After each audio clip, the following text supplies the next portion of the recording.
The sky was never meant to burn like that. At dawn, the horizon wasn't blue, it was bleeding fire. Waves shimmered red, smoke rolled over the Pacific like a living storm, and beneath it all, a sound began to rise. Not from guns, not from engines, but from machines whispering through the air. It was April 1945. The world was ending one frequency at a time. Somewhere between Okinawa's cliffs and the endless sea, men stared into glowing radar screens, green ghosts flickering in the dark. Each blip was a question of life or death. Each silence meant someone was gone. They didn't just fight the enemy, they fought the invisible. From the hills of Japan, strange signals began to pulse through the static. Echoes that blinded American radar. Illusions that made death appear from nowhere. Pilots dove out of the sun, guided not by sight, but by faith. Ships burned before they ever saw what hit them. And for the first time in history, the air itself became a battlefield. This was not a war of tanks or trenches. It was a war of electricity, of jammers, pulses, and ghosts screaming through the static. The Americans called it electronic warfare. The Japanese called it Denpa Senho, the war of radio waves. But for those who fought it, names didn't matter. Only survival did. The horizon glowed like molten metal. April winds carried the scent of oil and salt, the smell of machines dying. On the deck of a radar picket destroyer, a young sailor wiped sweat from his face and stared into a screen that hummed like a heartbeat. Tiny green dots flickered across it, ghostly and alive. He didn't blink, because if he did, someone might die. "Contact, bearing 120, range 80 miles, he said softly. Another operator leaned closer. Then, nothing. The blip was gone. "Radar glitch?" the officer asked. The sailor shook his head. "No, sir. Someone's jamming us." Across the water, hidden in Okinawa's dark hills, Japanese technicians were tuning their crude transmitters, boxes of wires, tubes, and hope. Their signal pulsed through the air, flooding American frequencies with lies.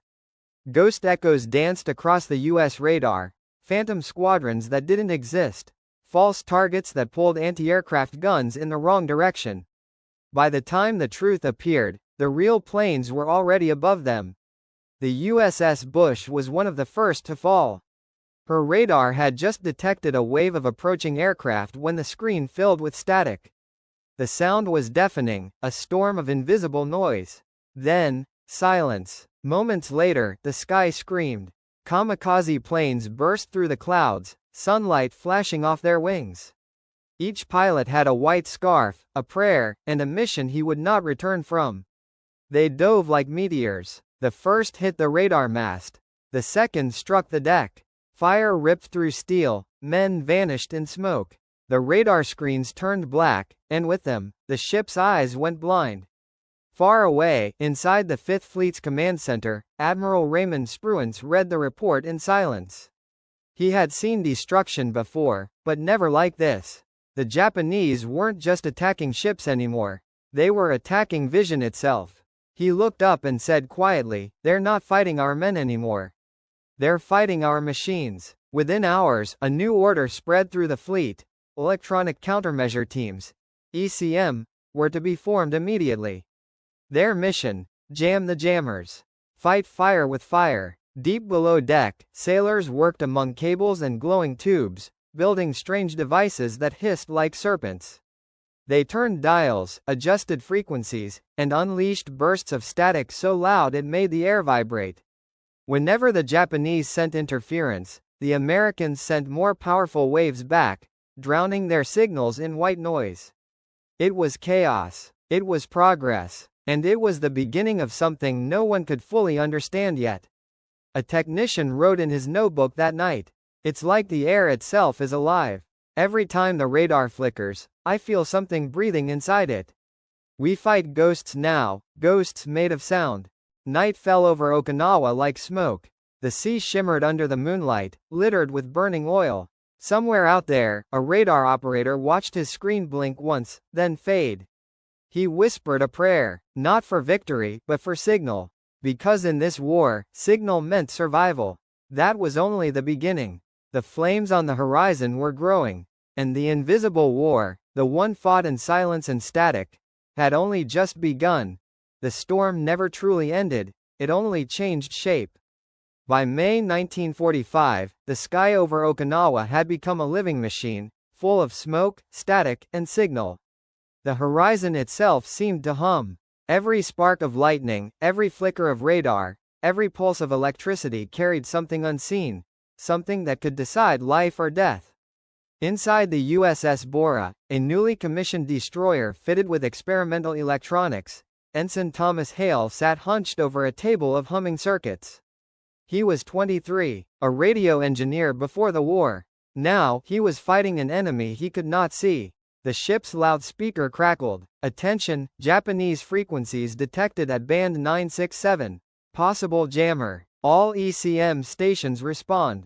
Hale adjusted a dial, sweat dripping from his chin. The room smelled like hot metal and fear.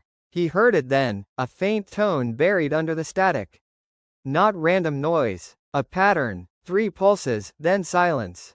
3 more. He frowned. That's not just jamming, that's code. Across the Pacific, in a hidden bunker beneath a limestone ridge near Naha, Japanese engineer Lieutenant Akira Senda was sending that same signal. His transmitter, a crude array of copper coils and vacuum tubes, glowed red-hot. His face was pale, eyes sharp, voice steady. He believed that even if Japan lost the war, their new Denpa weapon, the radio deception system, would be remembered. We may not win this island, he told his crew, but we will haunt their machines forever. At sea, the Americans called it the ghost frequency. Every night around 2 a.m., radar screens would pick up echoes that didn't match any known aircraft or weather. Blips appeared, then multiplied, then vanished. Anti-aircraft crews fired into the empty sky. Nothing was there. Sir, it's like the enemy's creating phantoms, one operator said. They're making a shoot at ghosts. The U.S. countermeasure units began to fight back with mathematics, tuning their equipment to detect the subtle delay between a real signal and a false one. The difference was only milliseconds. But in war, milliseconds could mean survival. Admiral Spruance ordered a full analysis. He wanted to know how Japan was doing it. When they finally captured fragments of a crashed Japanese plane, they found inside a small metal box a transmitter the size of a lunch tin, wrapped in wire. Its purpose? To send false echoes into radar frequencies, reflecting light back with manipulated timing. The Americans stared at it in disbelief. It was primitive, but brilliant. They realized the enemy had built their own early version of electronic stealth. Meanwhile, on the island itself, U.S. Marines fought yard by yard across the Coral Hills. The air trembled with artillery and static. Every radio operator carried not just a rifle, but a frequency. Communication lines were everything, and the Japanese knew it. A Marine named Corporal Jenkins wrote in his letter home, "We can't even trust our radios. Sometimes we hear voices that aren't ours. Commands that never came. It's like the air's lying to us." In the chaos, one unit advanced after hearing a false order, a trick broadcast on their own frequency. They walked straight into an ambush. Not a single man returned. Electronic deception had claimed more lives than bullets that night. By late May, the Americans were adapting fast. Ships began to move their radar frequencies every few minutes, a technique later called frequency hopping. It wasn't perfect, but it helped. For the first time, the ghost frequency grew weaker. Yet, the Japanese weren't done. Akira Senda and his team, desperate and starving, made one last modification to their transmitter. They linked it with the power from a crashed aircraft engine, amplifying the signal until it burned white-hot. The machine screamed, a howl across the radio band so powerful it made the Americans' headphones burst with noise. The ghost frequency was now alive. At sea, Ensign Hale felt his radar die in an instant. The screen went blank, then flashed with hundreds of false signals. It was like watching a storm of ghosts swarm the ocean.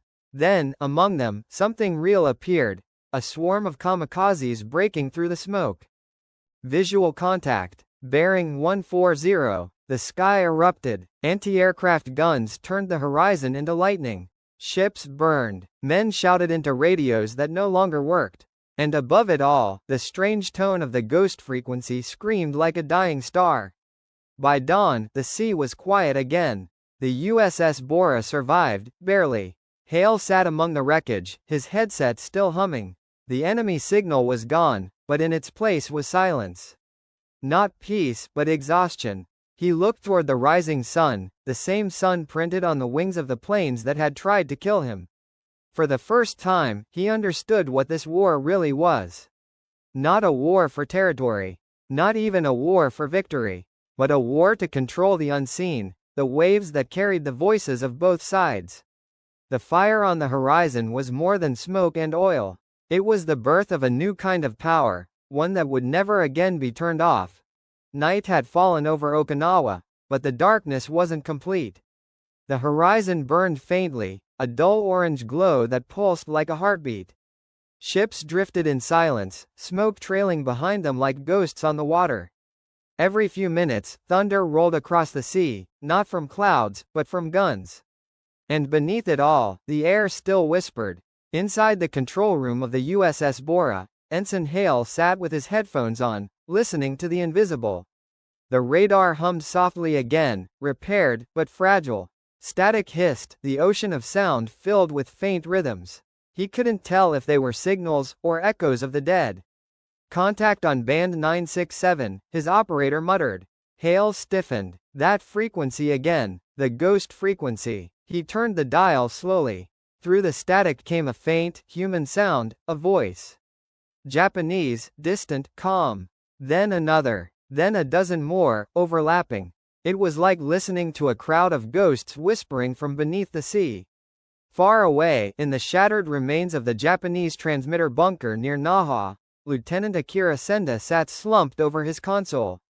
His face was pale, lips cracked from dehydration. Only 2 men remained alive in the bunker. The rest were buried under the last bombardment. The machine still worked, barely. Its tubes glowed dimly like dying embers. He looked at the map on the wall, a rough sketch of Okinawa, marked with circles for American ships. He didn't want to die. But he didn't want to surrender either. "This is our last transmission," he whispered. He adjusted the dial, and the ghost frequency came alive once more. But this time, he wasn't jamming. He was sending a message. A word repeated in slow rhythm. Fire, fire, fire. Back at sea, Hale heard it.